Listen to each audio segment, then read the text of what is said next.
નમસ્કાર વિદ્યાર્થી મિત્રો, મારી યુટ્યુબ ચેનલ સંજય પટેલમાં આપ સૌનું હાર્દિક સ્વાગત છે.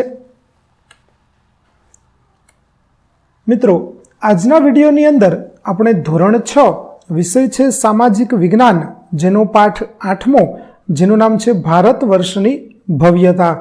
આ પાઠના સ્વ અધ્યયન પોથીના પ્રશ્નો અને તેના જવાબો વિશે શીખવાના છીએ. વિદ્યાર્થી મિત્રો, જો તમે મારી ચેનલમાં નવા હોય તો મારી ચેનલને જરૂરથી સબસ્ક્રાઈબ કરો. વિડીયો સારો લાગે તો લાઇક કરો, શેર કરો અને બેલ નોટિફિકેશન ઓન કરો, જેથી મારા આગળના નવા વિડીયો પણ આપને મળતા રહે. તેમજ વિદ્યાર્થી મિત્રો, આ પાઠની PDF જોવા માટે પ્લે સ્ટોરમાં જઈ અમારી એપ્લિકેશન વિશ્વગુરુ STD 1-12 ગુજરાતી ડાઉનલોડ કરી તમારા મોબાઈલમાં ઇન્સ્ટોલ કરો. જે તમે શરૂ કરશો તો આ પ્રકારે જોવા મળશે, જેમાં સ્વ અધ્યયન પોથીની અંદર ધોરણ બતાવશે, ધોરણ પસંદ કરશો એટલે વિષય બતાવશે, વિષય પસંદ કરશો એટલે પાઠનું નામ બતાવશે. જેમાં તમે વિડીયો ઉપર ક્લિક કરશો તો વિડીયો જોવા મળશે અને PDF ઉપર ક્લિક કરશો તો તમને PDF જોવા મળશે. તો આશા રાખું અમારી એપ્લિકેશન આપ સૌને ગમશે. જરૂર ડાઉનલોડ કરજો, જે એકદમ ફ્રી છે. કોઈપણ પ્રકારના ચાર્જ વગર તમે વિડીયો અને PDFો જોઈ શકશો. તો ચાલો મિત્રો, હવે આપણે શરૂ કરીએ પાઠ 8 ભારત વર્ષની ભવ્યતા. વિદ્યાર્થી મિત્રો, અહીં આપેલો વિડીયો અને તેના જવાબો છે તે નમૂનારૂપ જવાબો છે. જો આપને ન સમજાય તો આપ આ વિડીયોનો સહારો લઈ શકો છો. સૌપ્રથમ તમારે તમારી જાતે જવાબો લખવાનો પ્રયત્ન કરવાનો છે. તો ચાલો જોઈએ. પ્રશ્ન 1 છે વિકલ્પવાળો પ્રશ્ન, જેમાં પહેલું, હડપ્પા સંસ્કૃતિમાં નીચેનામાંથી શેના અવશેષો મળ્યા નથી? તો જવાબ આવશે હળ આકારનું રમકડું. વિદ્યાર્થી મિત્રો, અહીં જવાબ થશે સોનાના ઘરેણાં. માટે આપણો જવાબ છે તે અહીં C થવો જોઈએ. ત્યાર પછી ગ્રામ ભોજકનું કામ શું નહોતું? તો જવાબ આવશે D, પશુપાલન કરાવવું. ત્યાર પછી ત્રીજું છે મોટા જમીનદારો, નાના મોટા ખેડૂતો અને જમીન વિહોણા મજૂરો એમ 3 પ્રકારના લોકો ભારતના કયા ભાગમાં રહેતા હતા? તો જવાબ આવશે B, દક્ષિણ ભારત. ચોથું, લલિત કલામાં નીચેનામાંથી કોનો સમાવેશ થતો નથી? તો જવાબ આવશે C, નૃત્ય. ત્યાર પછી નાલંદા વિદ્યાપીઠ બાબતે કયું વિધાન યોગ્ય છે? તો જવાબ આવશે C, ફક્ત વિધાન 2 સાચું છે. છઠ્ઠું, અષ્ટાધ્યાયી કેવા પ્રકારનો ગ્રંથ છે? તો જવાબ આવશે વ્યાકરણ. ત્યાર પછી UN સ્વાંગ ના દેશમાંથી ભારતમાં આવેલ બીજા મુસાફરનું નામ શું હતું? તો તે હતો ફાહિયાન. ત્યાર પછીનો 8મો છે વીરસેન સાબાએ કોની પ્રશસ્તિ લખી છે? તો જવાબ આવશે ચંદ્રગુપ્ત બીજો. 9મું, મૂર્તિકલામાં ગાંધાર કલા શૈલી સિવાય બીજી કઈ શૈલી ઓળખાય છે? તો જવાબ આવશે A, મથુરા. 10મું, નાગાર્જુન કઈ વિદ્યાપીઠ સાથે જોડાયેલા હતા? તો જવાબ આવશે B, નાલંદા. ત્યાર પછીનો છે લુંબિનીનો સ્તૂપ કયા દેશમાં આવેલો હશે? તો લુંબિનીનો સ્તૂપ છે તે નેપાળમાં આવેલો છે. ત્યાર પછી ધાર્મિક સાહિત્ય બાબતે કયું વિધાન અયોગ્ય છે? તો જવાબ આવશે D, ઉપર પૈકી એક પણ નહીં.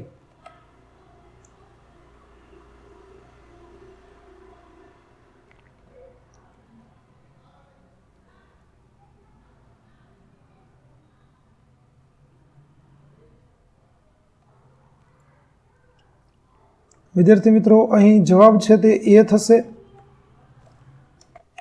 ત્યાર પછી ખાલી જગ્યા પૂરો, જેમાં પહેલી, જૈન ધર્મના આગમ ગ્રંથોની સંખ્યા 12 છે.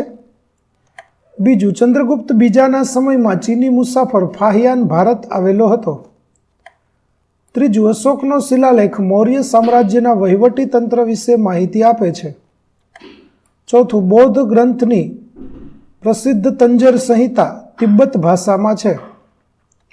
5મું, કાસુ બનાવવાની ટેકનોલોજી હડપ્પીય સભ્યતાના લોકો જાણતા હતા. અને સૌપ્રથમ સ્તૂપ નિર્માણ વજ્જીસંઘ મહાજનપદમાં થયું હતું.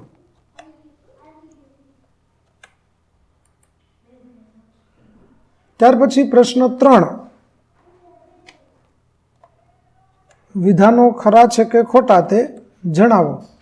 જેમાં પહેલું, સમુદ્રગુપ્તના રાજા રાણીના સિક્કા મોટા પ્રમાણમાં મળી આવ્યા છે. ખોટું. ઓદંતપુરી વિદ્યાપીઠ બંગાળમાં આવેલી છે. ખરું. ગોમતેશ્વરની મૂર્તિ મદુરાઈમાં આવેલ છે, ખોટું.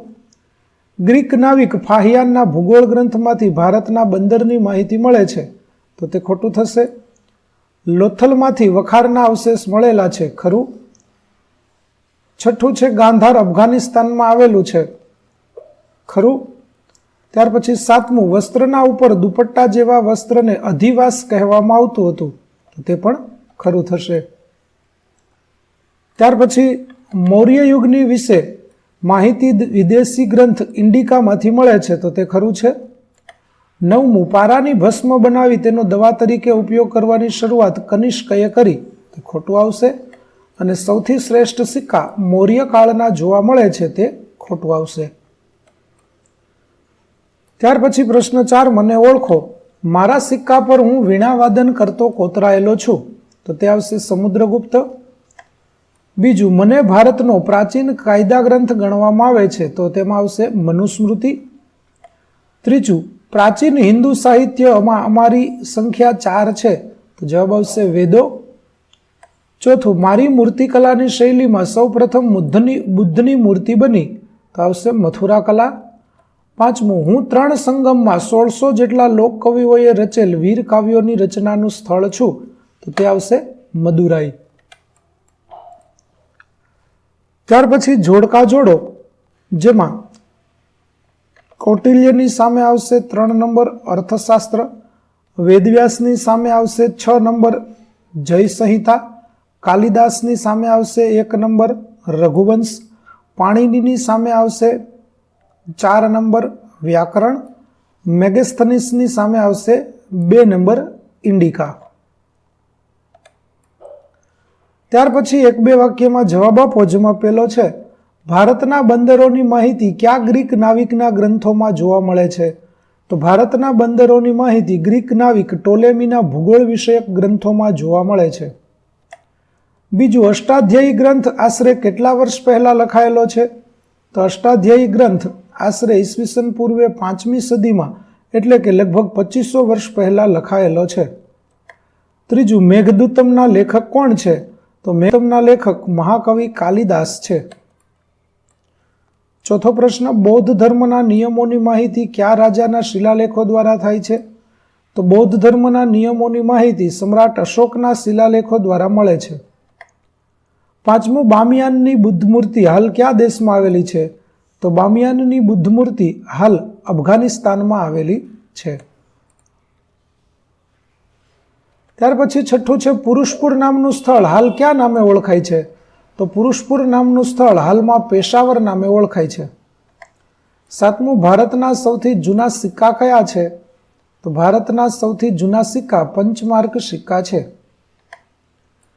આઠમું, શ્રવણબેલગોળા કયા રાજ્યમાં આવેલું છે, તો શ્રવણબેલગોળા કર્ણાટકમાં આવેલું છે.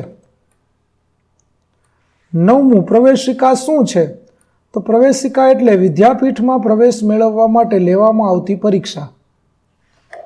10મું, ગામડામાં કરવેરા ઉઘરાવવાનું કાર્ય કોણ કરતા હતા, તો ગામડામાં કરવેરા ઉઘરાવવાનું કાર્ય ગ્રામ ભોજક કરતા હતા.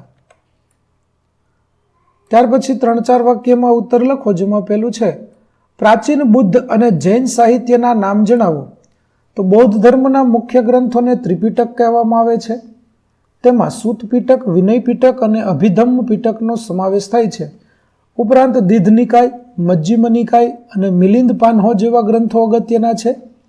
જૈન ધર્મના ગ્રંથોને આગમ ગ્રંથો કહેવામાં આવે છે. તેમાં આચાર અંગ અને વૈતાલિક દશાવૈતાલિક સૂત્ર જેવા ગ્રંથો સમાવિષ્ટ છે. ત્યાર પછી બીજું, કલાના કેટલા પ્રકાર છે, ક્યાં ક્યાં, તેમાં સમાવેશ થતી કલાના નામ જણાવો, તો કલાના મુખ્ય 2 પ્રકાર છે, 1 લલિત કલા અને 2 નિદર્શન કલા. લલિત કલામાં ચિત્રકલા, સાહિત્ય, સ્થાપત્ય, સંગીત અને માટીકલાનો સમાવેશ થાય છે, જ્યારે નિદર્શન કલામાં નૃત્ય અને નાટકનો સમાવેશ થાય છે. ત્યાર પછી ત્રીજું, ધર્મેતર સાહિત્યમાં સમાવેશ થતી કૃતિઓ કઈ કઈ છે, તો ધર્મેતર સાહિત્યમાં કાવ્યો, નાટકો, પ્રશસ્તિઓ, વ્યાકરણ ગ્રંથો અને સ્મૃતિઓનો સમાવેશ થાય છે, જેમાં મનુસ્મૃતિ, યાજ્ઞવલ્ક્ય સ્મૃતિ અને નારદ સ્મૃતિ જેવા ગ્રંથો અગત્યના છે.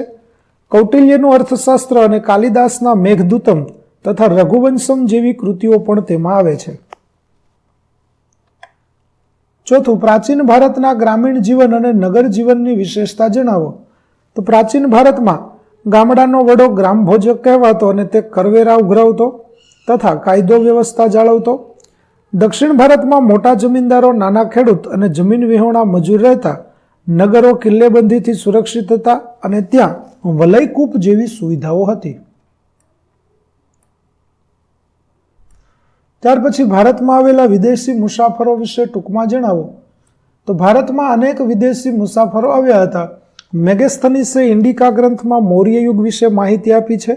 ફાહિયાન અને યુએન સ્વાંગ જેવા ચીની મુસાફરોએ ભારતીય સમાજ અને સંસ્કૃતિનું વર્ણન કર્યું છે. ટોલેમીએ ભારતના બંદરો વિશે માહિતી આપી છે. ત્યાર પછી નીચે આપેલ ધર્મ સાહિત્યના નામોને તેમના ધર્મ મુજબ કોષ્ટકમાં વર્ગીકરણ કરો. તો વર્ગીકરણ છે તે આવી રીતે થશે. હિન્દુ ધર્મની અંદર આપેલા ગ્રંથો છે તે તમે અહીં જોઈ શકો છો. જૈન ધર્મના સાહિત્યને અહીં જોઈ શકો છો અને બુદ્ધ ધર્મના સાહિત્ય છે તેને તમે અહીં જોઈ શકો છો. ત્યાર પછી વિદ્યાર્થી મિત્રો કેટલીક પ્રવૃત્તિઓ આપેલી છે જે તમારી શાળાના શિક્ષક તમને કરાવશે. તો વિદ્યાર્થી મિત્રો અહીં આપણો પાઠ 8 ધોરણ 6ના સ્વઅધ્યયન પોથીના પ્રશ્નો અને તેના જવાબો પૂરા થાય છે.